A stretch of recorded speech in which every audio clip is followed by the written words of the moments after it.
Hello everyone and welcome back to the Common Sense Crypto channel. As with you always, this is Rich doing another video today on XRP. So I hope you're all having a wonderful day today wherever you are in this great world. We're gonna talk about XRP. And I gotta start with this from XRP Captain. Analyst reiterates $26.60 XRP price prediction, says expect the unexpected. So he's been saying this for years, and just last year when I said my target price for XRP was $26.60, everyone ignored me. Now all the chartists are targeting the 1.618 level, which is the level I've been talking about for years. The moment everyone sells at that level. Now, I personally believe $26.60 is too low. If all the catalysts play out for XRP, we are going much higher. Most people are still predicting $50 plus in this run. A lot of people are predicting like $400 per XRP. Let's see the catalyst play out, and I think most people will agree $26 is going to be too low as XRP continues to climb higher and higher over the coming months. Wrapped XRP on Ethereum surpasses $60 million market cap, marking a new high. Now, I think the wrapped XRP on Ethereum is most likely being utilized in DeFi use cases, but it is nice to see wrapped XRP making a new high on Ethereum. And it looks like David Schwartz is even tired of the FUD now, because I haven't seen David answer this many questions in a long time. So this guy says, I know people are very opinionated about this, but I've been following XRP since 2014, and I still have not found the answers to these questions. And David answers every one of these questions, so let's go through them one by one. Ripple has 300 plus bank partnerships, but after 13 years, shouldn't there be billions in daily on-chain volume? He says, I think there are a number of reasons why institutions have historically preferred to use digital assets off-chain rather than on-chain. I think we're close to changing that because institutions are starting to see the benefits of moving on-chain. But I agree, it has been very slow. Even Ripple can't use the XRP Ledger DEX for payments yet because we can't be sure a terrorist won't provide the liquidity for payment. Features like permission domains will address this. They're working on all these issues ahead of institutional adoption. If XRP is volatile, why use it over stablecoins for transfers? There are use cases where volatility isn't a minus or a plus. Generally, for most digital assets, the general view is that the upside is worth more than the downside. So as long as you aren't very risk adverse, holding it is not really a disadvantage. If volatility is not an issue because it's a bridge currency, what is the incentive to hold it? A bridge currency only works if someone is holding it so that you can get it precisely when you need it. And that is why there will be liquidity pools. These companies are going to want to have XRP on hand.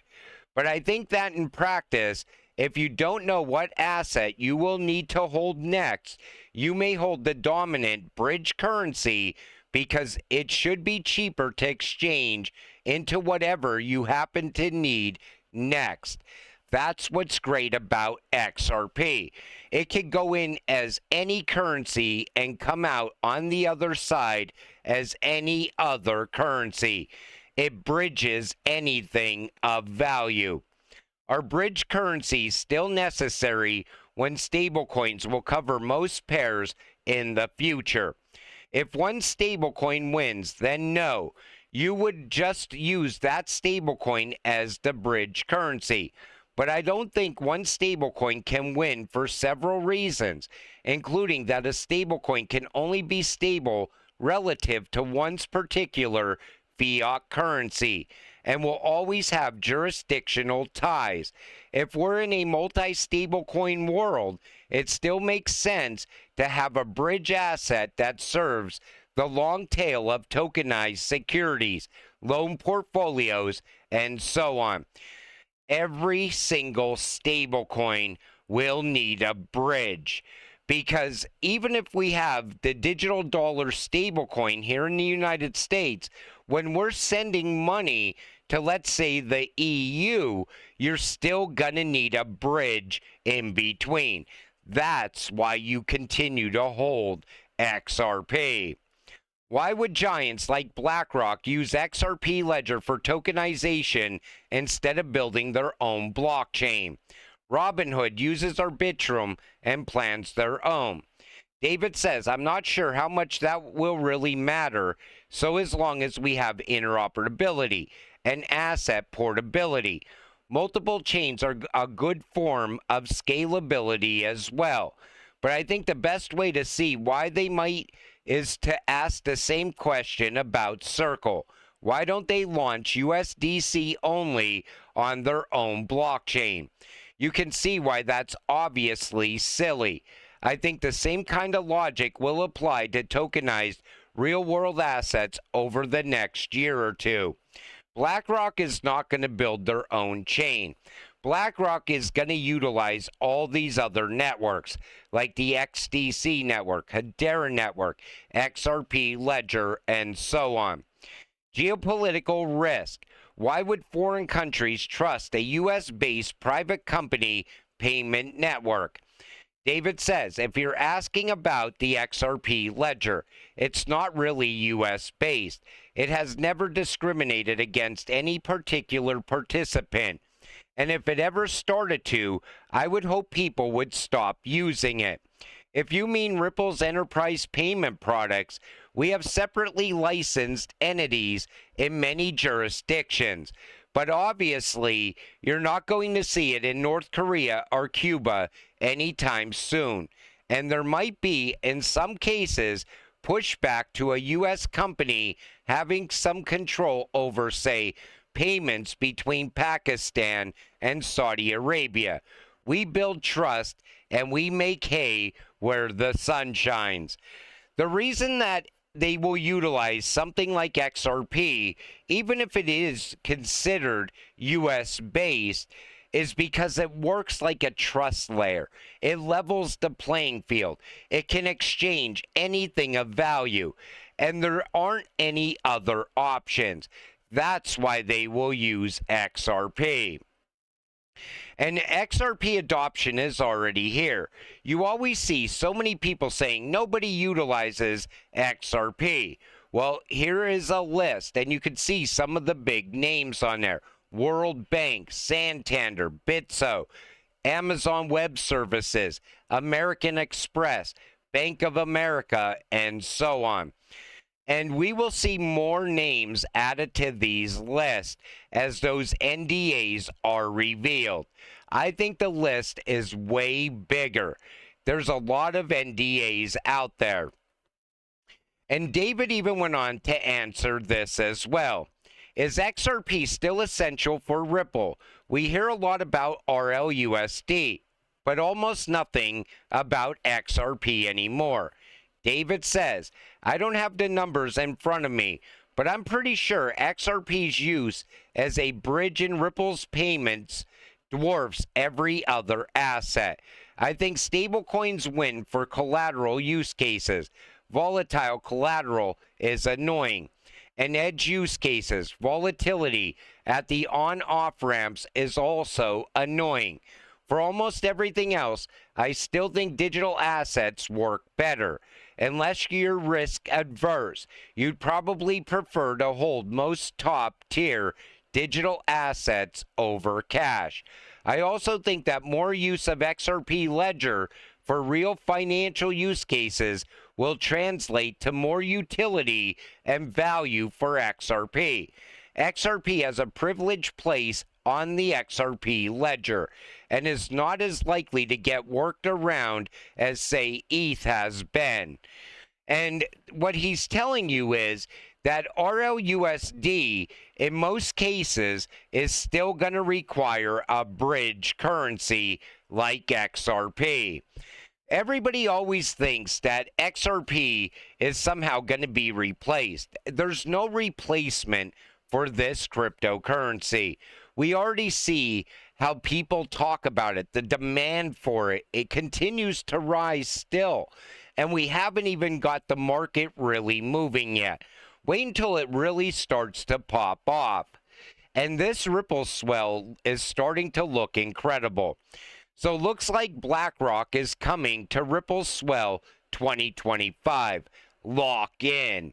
Maxwell Stein, Director, Digital Assets at Blackrock. I'm sure BlackRock is already planning how they're going to tokenize a massive amount of assets on the XRP ledger. Nasdaq Chair and CEO Adena Friedman will be joining Ripple as a keynote speaker at Ripple Swell 2025. Nasdaq is going to be there as well. This Ripple swell looks like it's going to be one of the biggest ones we have seen yet. And I'm sure there's going to be a lot of talk about utilizing the RippleNet technology, utilizing XRP as well. Litis FinTech expands NextFi platform with XRP integration, unlocking new revenue streams and global liquidity. So it looks like they're incorporating XRP, integrating XRP into their NextFi platform. And they even talk about cost-effective cross-border payments and so on. You know, no matter how you look at this, XRP is going to be available in every single digital wallet. XRP is going to be utilized for point of sale in the near future as well. You're going to be doing transactions directly from your digital wallet to the merchant's digital wallet at some point in the future. That time is absolutely coming. Coinbase Derivatives launches Nano XRP futures on August 18th. 500 XRP per contract. USD settled. Expires December 2030. XRP goes big league. So this looks like something that we'll talk more about once it actually goes live. I want to see how this works out. And I'm never a fan of any kind of Coinbase product. Let's see how big this gets over time. Breaking Ripple report, 9 in 10 financial leaders expect blockchain and digital assets to transform the industry within 3 years. We're already seeing it happen. But they're saying 90% of financial leaders expect blockchain to transform the industry. I think it happens sooner than 3 years. David Schwartz said we will see mass adoption within the next 12 to 24 months. And that was like 6 months ago. I think we're already ahead of schedule. You're starting to see the institutions talk about this space more and more now than ever before. They are eager to get into this space because the institutions that get here first, they get the upper hand on the competition. That's what's really going to drive institutional adoption and institutional demand. But like I always tell you, until it all happens, stay patient, stay positive, and let's get rich together. With that said, I'm going to wrap up this video. I want to thank you all for watching. I appreciate all of you. I'll see you in the next one. Have a great night.